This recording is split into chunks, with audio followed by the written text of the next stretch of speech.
বহিরাকাশে অন্তরিত মেঘমালা।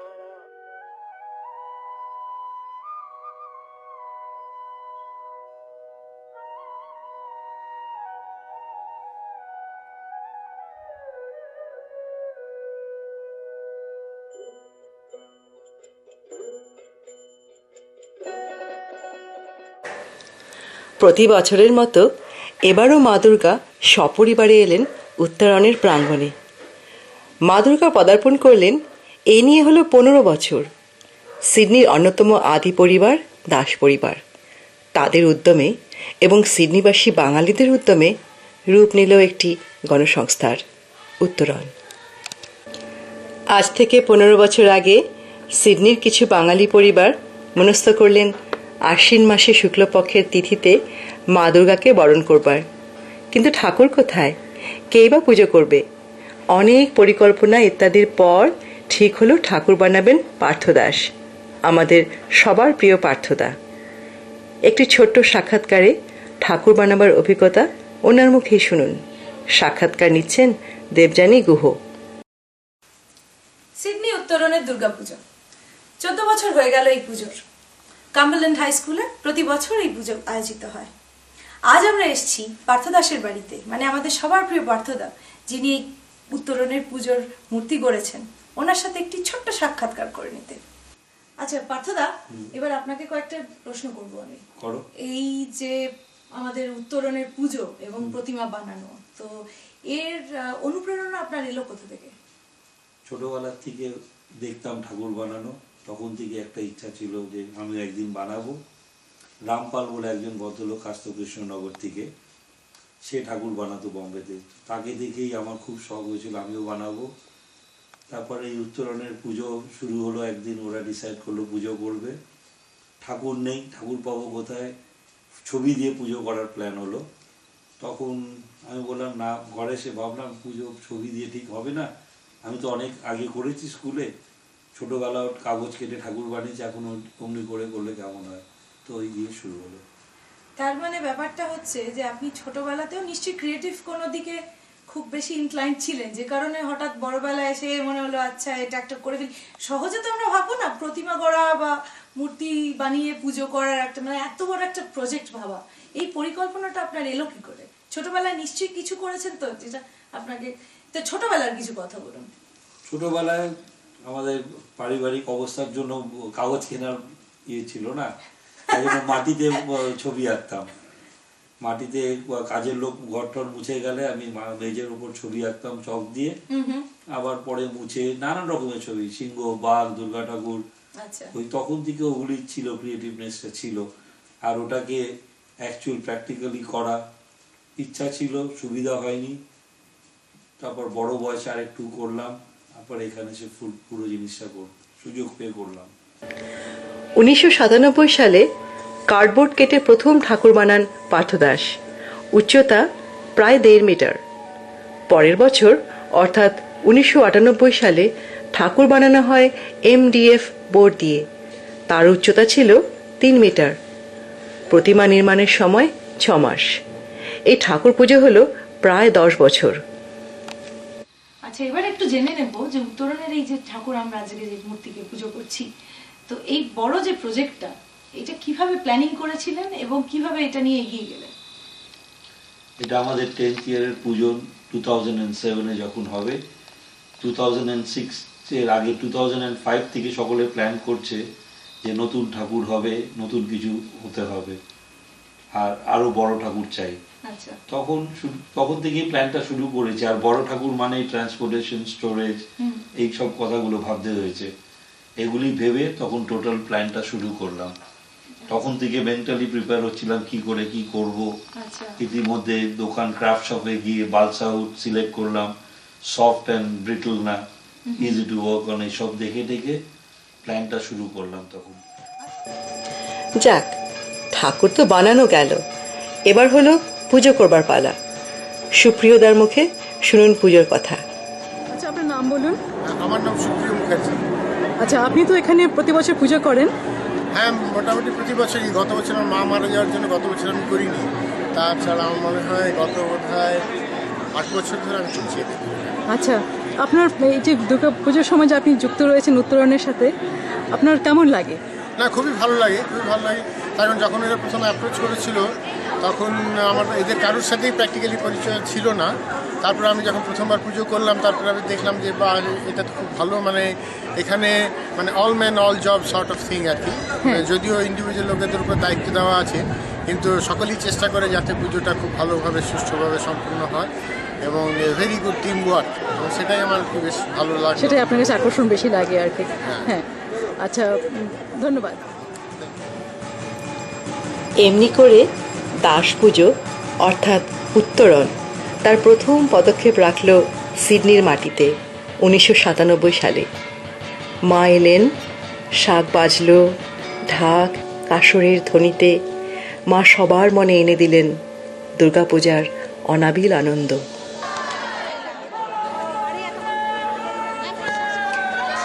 এমনি করেই চলল বেশ কয়েক বছর। ধীরে ধীরে উত্তরণ জনপ্রিয়তা অর্জন করতে লাগলো। আচ্ছা, আপনার নাম কি? আমার নাম গোপা। আপনি এই উত্তরণের পুজো মানে দাস পুজোর সাথে কতদিন ধরে নিযুক্ত? যতদিন থেকে পুজো শুরু হয়েছে ততদিন থেকে আমি এই পুজোর সাথে যুক্ত। আচ্ছা, কারণ আমরা সবাই মিলে, আমরা বন্ধু বান্ধব, আমরা দাস ফ্যামিলিতে প্রায় 24-25 জন লোক সবাই মিলে এবং আমাদের বন্ধুরা মিলে এই পুজোটা শুরু করেছিলাম। তো এখন এই পুজোটা সবার পুজো হয়ে গেছে। আমরা প্রথম শুরু করেছিলাম হ্যাসেল গ্রোভে, আর এখন এই লাস্ট 3 বছর ধরে আমরা এখন কাম্বারল্যান্ড স্কুলে পুজো করছি। তো সুতরাং আমি বুঝতেই পারছি এটা দিন দিন বেড়ে উঠছে, মানে এটা বোঝা। আর দুর্গা ঠাকুর মানে যে প্রতি বছর কি নতুন করে হয়? প্রত্যেক বছর নতুন হয় না, কিন্তু সাজগোজ প্রত্যেক বছরই নতুন হয়। দুর্গা ঠাকুরের সাজ প্রত্যেক বছরই নতুন হয় আর প্রত্যেক বছরই পাল্টে যায়। আচ্ছা, প্রথম থেকে যেমন ধরুন প্রথমে তো নিশ্চয়ই এটা অনেক অল্প স্কেলে শুরু হয়েছিল, এখন প্রতি বছর যে বাড়ছে আপনি সেটা কেমন করে দেখছেন? মানে যেমন ধরুন এই বছর নতুন কিছু কি হয়েছে? সোজা কথা বলতে গেলে লোক সংখ্যা বাড়ছে, বোঝা যায় যখন আমাদের disposable plates, number of plates count হয় যে কতটা ইউজ হয়েছে। এটা হচ্ছে very easy way to find out যে কতজন আসছে। এবং আমাদের ফাংশনে এখানে যে আমরা হলে করি, আমাদের 270 মতো বসার ক্যাপাসিটি এবং ফুল থাকে, আবার 600 পিপল থাকে। সন্ধ্যাবেলা কালচারাল ফাংশন হয়। হ্যাঁ। আচ্ছা, তোমার নাম বলো। আমার নাম মোনালিসা সেন। আমরা দাস পুজোতে লাস্ট 3 বছর ধরে আসছি। আচ্ছা, খুবই পারিবারিক, হোমলি কাইন্ড অফ অ্যাটমসফিয়ার, খুব ভালো লাগে। বাচ্চারা খুব এনজয় করে, ওদের সব ফ্রেন্ডসরা এখানে আসে। দ্য অ্যাটমসফিয়ার ইজ এত ভালো যে আমরা লাস্ট 3 বছর ধরে ডাইরেক্টলি এখানেই আসি, আর অন্য কোথাও যাই না। বাহ। আর প্রতি বছর তোমার কেমন মনে হয় যে প্রতি বছর মানে বড় থেকে বড় হচ্ছে, আরো বড় হচ্ছে? পুজো ভালো লাগে, মানে আগের থেকে যে প্রিপারেশন হচ্ছে ফাইনাল একদিন তো শেষই হয়ে যায় শুরু হতে হতে। আর প্রতি বছর ক্রাউডটা আরো বড় হচ্ছে, আরো বেটার হচ্ছে।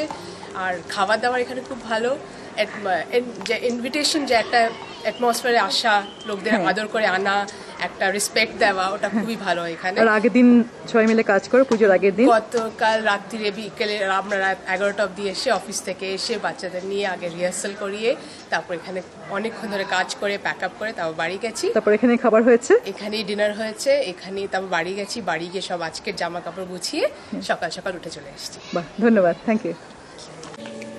এই পুজোর একটি বিশেষ দিক আছে। এই এত বড় আয়োজনের কোনো প্রেসিডেন্ট অথবা কমিটি গঠন হয়নি। পুজোর মাস দুয়েক আগে মিটিং ডাকা হয়। সেই মিটিংয়ে সব কাজের দায়িত্ব সবার সাথে ভাগ করে নেওয়া হয়। পুজোর বিভিন্ন খরচ, যেমন দুপুর ও রাত্রের খাবার, ড্রিঙ্কস, চা, কফি, পুজোর ফুল, ফল ও অন্যান্য জিনিস নিয়ে আলোচনা করা হয়। ঠাকুরকে স্কুল হলে আনবার একটি বিশেষ দায়িত্ব। পুজোতে সাংস্কৃতিক অনুষ্ঠানের ম্যাগাজিন ইত্যাদির ভার কে নেবে তারও দায়িত্ব ঠিক করা হয় এই মিটিংয়ে। পুজোর আগে এই মিলিত অনুষ্ঠানের একটি বিশেষ আকর্ষণ হল ফ্রি ডিনার। রান্নার ভার বরাবরই মানুষদার সবাই মিলেই হাত লাগানো হয় এই কাজে। তখন থেকেই বেশ পুজোর গন্ধ, পুজোর অনুভূতিগুলো শুরু হয়ে যায়। চতুর্দিকে সাজ রব, শুরু হয় সাংস্কৃতিক অনুষ্ঠানের রিহার্সালের পালা। তার কিছুদিন পরে দুর্গা ঠাকুরকে নামানো হয়। উত্তরণের মা দুর্গা এক বিশেষভাবে নির্মিত 5 মিটার উঁচু ঠাকুরকে খুব ছোট করে ফেলা যায়। পার্থদাসের হাতের একটি বিশেষ টেকনিক। আচ্ছা, আমরা শুনেছি যে এই মূর্তি মানে এই প্রতিমাকে নাকি ডিসম্যান্টল করে একেবারে ট্রান্সপোর্টেশনের জন্য ছোট করে ফেলা যায়। অ্যাবসলিউটলি, এটা এটা ওই জন্যই করা হয়েছিল, যাতে আমাদের এখান থেকে, আমাদের হল তো প্রচুর দূরে, নিয়ে যেতে যেতে যাতে কিছু ড্যামেজ না হয়, তারপর স্টোরিং এ প্রবলেম হবে, আচ্ছা এই জন্য অমনি করেই ডিজাইন করা হয়েছিল যাতে পুরো ঠাকুরটা ডিসমেন্টল করে রাখা যায়। তাহলে এত বড় 5 মিটার লম্বা ঠাকুর রাখা তো প্রবলেম, ঠিক। সেই জন্য আচ্ছা। ডিজাইন হয়েছিল। না, আর অফিস থেকে মানে অফিস বাড়ি সব ডেইলি রুটিন করে তারপরে আবার মূর্তি বানানোর কাজ, তো কত অ্যাপ্রক্সিমেটলি কত সময় লেগেছিল এটা 1.5 বছর লেগেছিল কমপ্লিট করতে? হ্যাঁ। মানে- আর এই সময়টা ছিল মেইন প্রবলেম। হ্যাঁ, মানে সময় আপনি বের করতেন কি করে, এটাই আমাদের সবার কাছে খুব টাইম ম্যানেজমেন্ট, ইন্টারেস্টিং। আমার নিজের ফিল্ডে ওটা একটু ওই নিয়ে পড়াশোনা করতে হয়েছিল, টাইম ম্যানেজমেন্ট একটা আপনার সাবজেক্ট field? ছিল, ইন্ডাস্ট্রিয়াল ইঞ্জিনিয়ারিং। আচ্ছা, তো সেখানকার নলেজ কি এইখানে প্রচুর খুব লেগেছে, কাজে ভীষণ লেগেছে? কাজে লেগেছে, স্পেশালি প্ল্যানিং করতে মানে প্রজেক্ট প্ল্যানিংটা কাজে প্রজেক্ট লেগেছে। প্ল্যানিংটা ভীষণ কাজে লেগেছে। আচ্ছা, তারপরে পরবর্তীকালে আপনি জিনিসটাকে কি পুরো একটা স্টোরি বোর্ডিং করে এগিয়েছেন যে আমি হ্যাঁ। এই স্টেজে এটা করব এক্স্যাক্টলি। করে, কিন্তু মেটেরিয়াল কি সব সিডনি থেকেই পাওয়া নাকি কলকাতা থেকেও আনতে হয়েছে কিছু? ডেকোরেটিভ ম্যাটেরিয়াল কলকাতার থেকে এসছে, শাড়ি কলকাতার থেকে এসছে, গয়না আচ্ছা। টয়না কলকাতার, আর বাকি সব এখানকার। তো প্রতি বছর কি গয়না ওখান থেকেই আসছে? গয়না কুমারটুলির থেকে প্রত্যেক বছর ডিজাইন দিয়ে গয়না আসে, আর শাড়ি আমি নিজে বড় বাজার থেকে কিনে আনি পছন্দ করে। বাহ, খুব সুন্দর লাগলো। নেক্সট স্টেজ হচ্ছে এটা,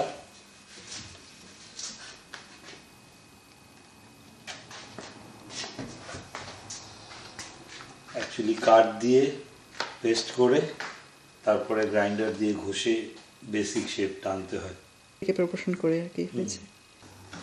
আর ময়ূরটা মনটাও সেম, তারপরে বাকি ফাইলিং করে করতে হয়, নানা রকমের স্পেশাল পাওয়া যায়।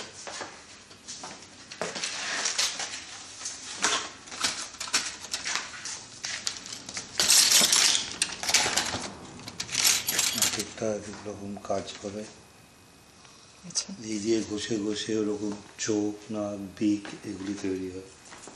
আচ্ছা পার্থদা, আপনি সেই লিকুইড নেলের কথা বলেছিলেন, এটাই অবশ্যই লিকুইড নেল, এটাতে কি করে?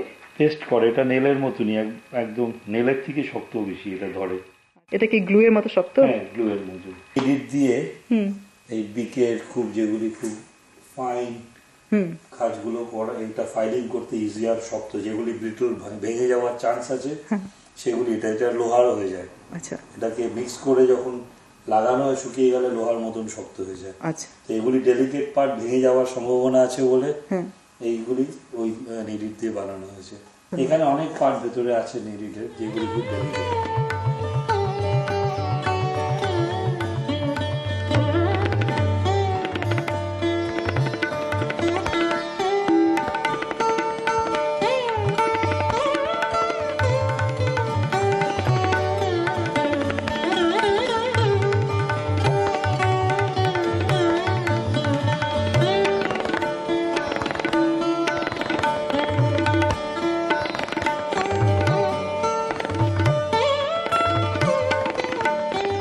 প্রতি বছর দেখছি আমাদের এই মূর্তি নতুন সাজে আমাদের সামনে আসছে, মানে মাকে আমরা নতুন ভাবে পাচ্ছি। গত বছর 2010 সালে আমরা দেখলাম ডাকের সাজে মাকে আমরা পুজো করলাম। তো আপনি এই ডাকের সাজের প্ল্যানিংটা কি করে এলো মাথায়? এটাও সকলে আবার বললো প্রত্যেক বছর এক ঠাকুর না দেখিয়ে নতুন কিছু করা উচিত, তো ওরা জাস্ট বলেই শেষ। আচ্ছা। তখন বাকিটা আমি প্ল্যান করলাম, ঠিক আছে। ডাকের সাজটা আমি ভাবলাম, অনেক কম্পিউটারে দেখলাম কি কি রকমের ঠাকুর। আমাদের ঠাকুর বডিটা সেম থাকে, মুখ আর সাজ দিয়ে পুরো ঠাকুর চেঞ্জ করে দিই। অ্যাপিয়ারেন্স বলছো তুমি যেরকম, পুরো অ্যাপিয়ারেন্সটা চেঞ্জ হয়ে যায় ঠাকুরের। আচ্ছা, মানে আপনার সেই ডিসম্যান্টলিং এর ব্যাপারটা খুব এখানে কাজে লাগছে, কারণ আপনি কাজে লাগছে, শুধু ফেসটা পাল্টে দিচ্ছেন আর বাকি সবকিছু এক থাকছে, আর অ্যাকসেসরিজ সেইভাবে ইয়ে করছে। তো ডাকের সাজ এর পরবর্তীকালেও কি আবার ডাকের সাজ হওয়ার কোনো? এর পরের বারে এই সামনের বছরের জন্য ঠাকুরের মাথা ফাইবার গ্লাসের অলরেডি চলে এসছে, আচ্ছা, গয়না চলে এসছে, আর বাকি অন্য জিনিসও এসে গেছে। তো সামনের বারে ওটা আমি বলতে চাই না, ওটার সারপ্রাইজ দেবো, নতুন দেখবেন। হ্যাঁ, ওটা তো ক্রমশ প্রকাশ্য। হ্যাঁ, আমরা ওয়েট করে থাকবো সেটার জন্য। নিশ্চয়ই। আচ্ছা পার্থদা, এই যে ছবিটা দেখছি কোন সালের ঠাকুর? এটা 2007 প্রথমবারের ঠাকুর। আচ্ছা, 2007 সেটাই আপনার প্রথম মানে ক্রিয়েশন আর কি। প্রথম creation। তো এই যে এত বড় মানে প্রজেক্ট আপনি করে কমপ্লিট করলেন, এত সুন্দর অসুর সিংহ সব রয়েছে, কোনো হিকাপস আসেনি এই প্রজেক্ট হ্যাঁ, এক্সিকিউট এসছে, করতে? প্রচুর হিকাপ এসছে। সেগুলো নিয়ে একটু বলুন। মেইন হিকাপ ছিল আমার টাইম ম্যানেজমেন্ট, সময়ের অভাব ভীষণ ছিল। আচ্ছা, তারপরে প্রপোর্শনেটে কাঠের ঠাকুর বানালে এটাই প্রবলেম, ইয়েস অর নো। যেমন মাটির ঠাকুরে কিছু হলে মাটি লেপে ঠিক করা যায়, এতে ওরকম করা যায় না। যদি খারাপ হয়, খারাপ নষ্ট হয়ে গেলে মানে আবার প্রিসাইজ মেজারমেন্ট হ্যাঁ, খুবই দরকার। প্রিসাইজ মেজারমেন্ট আর প্রপোর্শনেট ওইটা খুব মনে রেখে করতে হয়, নাহলে দুর্গার থেকে অসুর বড় হয়ে যাবে বা সিংহর মাথা ছোট হয়ে যাবে, ওগুলি মেনটেন করে ওগুলি আচ্ছা। অনেক প্রবলেম হয়েছিল। আর মানে আর কোনো প্রবলেম আসেনি যে সময়ের অভাব, সময়ের অভাব, টাইম ডেডলাইন অ্যাপ্রোচ ডেডলাইনের অ্যাপ্রোচ করছে, পুজো চলে আসছে, আর আমার প্ল্যান করা ছিল টাইম, প্রজেক্ট প্ল্যানিং এ টাইম মতন কোনটা কখন করব, ওটা প্রচুর হেল্প করেছে আমাকে। আচ্ছা, মানে টাইম ম্যানেজমেন্টটাই আপনাকে মোটামুটি পুরো গাইড করে গাইড করে beginning to end। হেল্প করে হ্যাঁ, দিয়েছে প্রিটি মাচ। ওকে, খুব ভালো লাগছে এটা। আচ্ছা পার্থদা, মূর্তি গড়া ছাড়া আর কি কি শখ আছে আপনার? মিউজিক, আচ্ছা, তারপরে ইন্টেরিয়ার ডেকোরেশন, ডিজাইনিং। আমার এই বাড়ি আমি নিজে ডিজাইন করেছি, তারপর যা ফার্নিচার দেখছো এগুলি সব আমার নিজের ডিজাইনে করা। বাহ। আর মিউজিকটাকে একটু এলাবোরেট করলে হয় না? মিউজিক, কি টাইপের মিউজিক ভালোবাসেন? সব রকম মিউজিক ভালোবাসি আমি, মেনলি ইনস্ট্রুমেন্টাল প্রিফার করি। আপনি নিজে বাজান? নিজে গিটার বাজাই, ড্রামস বাজাই, মেনলি ড্রামস। আর আমার ব্যান্ড আছে নিজেদের, পুজোতে সেই ব্যান্ড দেখবে। আচ্ছা, ব্যান্ড তো এবারেও আমরা দেখেছি, খুবই ভালো লাগলো। আর পরবর্তীকালে এই ব্যান্ড নিয়ে আর কোনো ভবিষ্যৎ পরিকল্পনা আপনার আছে? অনেক আছে, ব্যান্ডটা আরো বেশি প্রজেক্ট করতে চাই এখন, সেটাও টাইম ফ্যাক্টর, দেখা যাক কি হয়। মানে আমরা পার্থদার আরো অন্য দিকগুলো দেখবো, আপনি একেবারে মাল্টি ফ্যাসেটেড ট্যালেন্ট। আচ্ছা পার্থদা, ছোটবেলায় কখনো প্রতিমা গড়া দেখেছেন? হ্যাঁ, ওখান থেকে ইন্সপিরেশন পেয়েছি।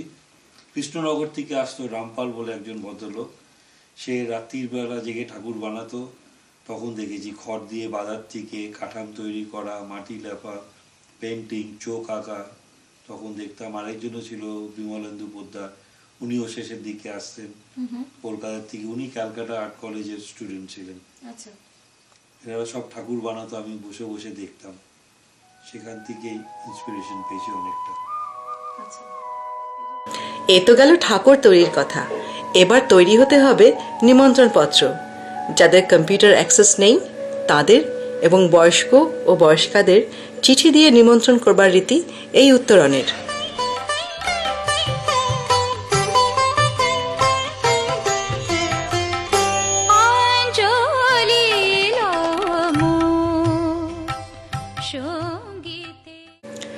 উত্তরণের প্রতিবারের পুজো একটি নির্দিষ্ট স্থানে হয়। কার্লিংফোর্ড স্কুলের একটি নির্দিষ্ট হলে। হল ভাড়া নেওয়া হয় শুক্রবার, শনিবার ও রবিবার সকালবেলা। শুক্রবার সকাল থেকে শুরু হয় কাজের পালা।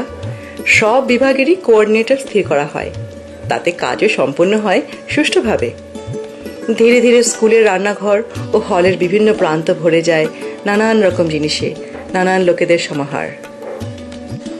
সবারই দায়িত্ব সবজি কাটবার। শুক্রবার রাতের ডিনার, শনিবার সকাল ও বিকেলের খাবার কম নয়। দেখতে পাওয়া যায় বাচ্চারা বড়রা আলপনা বোর্ডে আলপনা আঁকতে ব্যস্ত। একধারে পরের দিনের পুজোর নিয়মকানুনের হিসেব নিকেশ চলছে। দেখা যায় সাউন্ড লাইটের নিযুক্ত টেকনিশিয়ানরা ব্যস্ত সমস্তভাবে ঘোরাঘুরি করছে। এবারে চলি রান্নাঘরের দিকে। হাজারের ওপর চমচম ভাজা শেষ। পুজোর দিনের ডিনারের মিষ্টি। শুক্রবারের ডিনারের মেনু ভেজিটেবল পোলাও, আলুর দম, মিষ্টি, তোফা। সবারই আন্তরিক প্রচেষ্টা তাদের নিজেদের কাজ সুসম্পন্নভাবে করবার। অবশেষে প্রায় মধ্যরাত্রে সব কাজ সম্পন্ন করে পরের দিন আসার উত্তেজনা।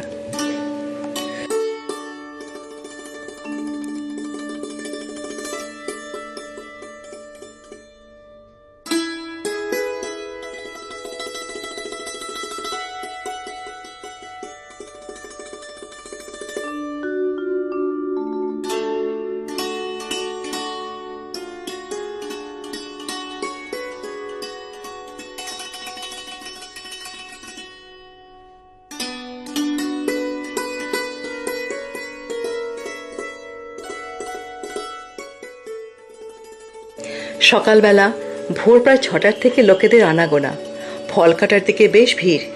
স্টেজের ওপর পুজোর জোগাড়ে ব্যস্ত মেয়ে ও বউরা। ধূপ ধুনায় ও পঞ্চপ্রদীপের আলোয় পুজোর ভাব আরও সরব হয়ে উঠেছে।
এরই মধ্যে পুজোয় চাই নতুন শাড়ি।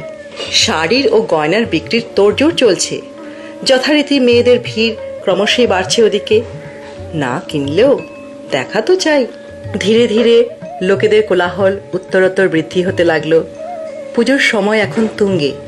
ঘন ঘন ঢাক, কাসরধ্বনি ও উলুধ্বনিতে চতুর্দিক অনুরিত। অঞ্জলির সময় পুরোহিত মাইক মুখে রেডি। বাক্স ভর্তি ফুল হাতে হাতে চলতে লাগলো। এখন সবার হাতে ফুল, অঞ্জলির মন্ত্র মুখে মুখে। অঞ্জলি শেষ হতেই ফল প্রসাদ বিতরণের পালা। ফল প্রসাদ খাবার লম্বা লাইন। ভলান্টিয়ারদের দল আগে থেকেই ছোট ছোট প্লেটে ফল নাড়ু সাজিয়ে রেখেছে। বড় খোলা জায়গায় লোকেরা ছড়িয়ে ছিটিয়ে আনন্দ উপভোগ করছে। কিছু পরে দেখা যায় লাঞ্চের বেশ কয়েকটি লাইন। ভলান্টিয়াররাও রেডি খাবার সার্ভ করবার জন্য।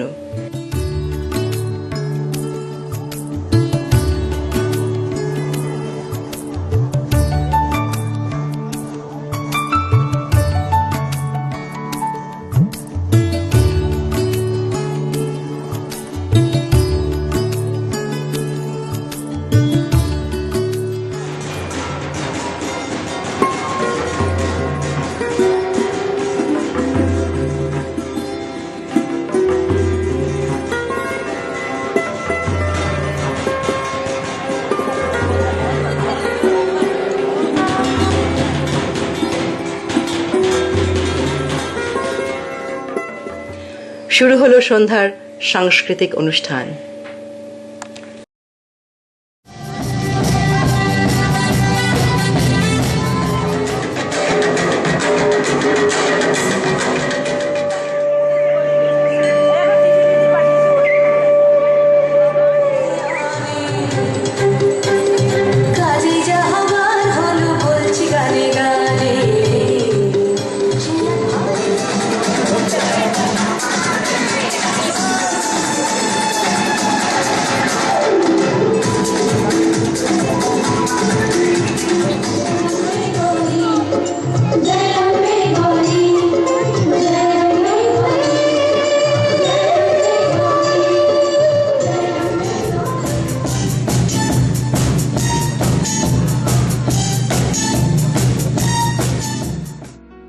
অবশেষে রাত্রের ডিনারের সময়।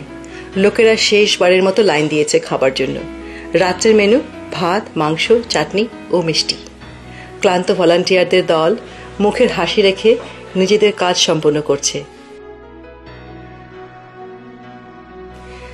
সিডনির বাঙালি এই একটি দিনের জন্য সারা বছর অপেক্ষা করে থাকে। আপনার নাম কি? আমার নাম সুব্রত মৈত্র। আচ্ছা, সুব্রত দা, আপনি দাস পুজো সম্বন্ধে কিছু বলুন না। এখানে কেমন দেখছেন? কেমন আমরা আপনার? জড়িত প্রায় 10 বছর। উত্তরোত্তর এটা বাড়ছে, ভালো হচ্ছে, অনেক হ্যাঁ। বেশি প্যাট্রোনাইজ পাচ্ছে। বাহ। নিশ্চয়ই আমরা কোনো ভালো কাজ করছি, নিশ্চয়ই। এটাই বলতে পারি। হ্যাঁ, এই সিডনিতে আর কত পুজো হয় এখানে?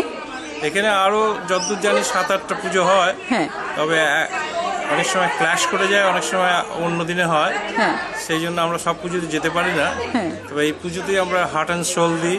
বাহ, এবং আমরা মনে করি এটা আমাদেরই পুজো। Thank you. Okay, alright. দাঁড়া, আপনার নাম কি? আমার নাম গিরিজা শঙ্কর মল্লিক। আচ্ছা, আপনি দাস পুজো সম্বন্ধে কিছু বলুন আমাদের এখানে। দাস পুজো সম্বন্ধে তো আমি খুব বেশি কিছু জানি না, তবে আমি বছর 3 ধরে 4 বছর প্রায় 3-4 বছর ধরে এখানে আসছি। হ্যাঁ। এই এখানে যদি দরকার হয় কিছু কাজ টাজ করার সেগুলো করে দিই যতটুকু আমার সাধ্যের মধ্যে।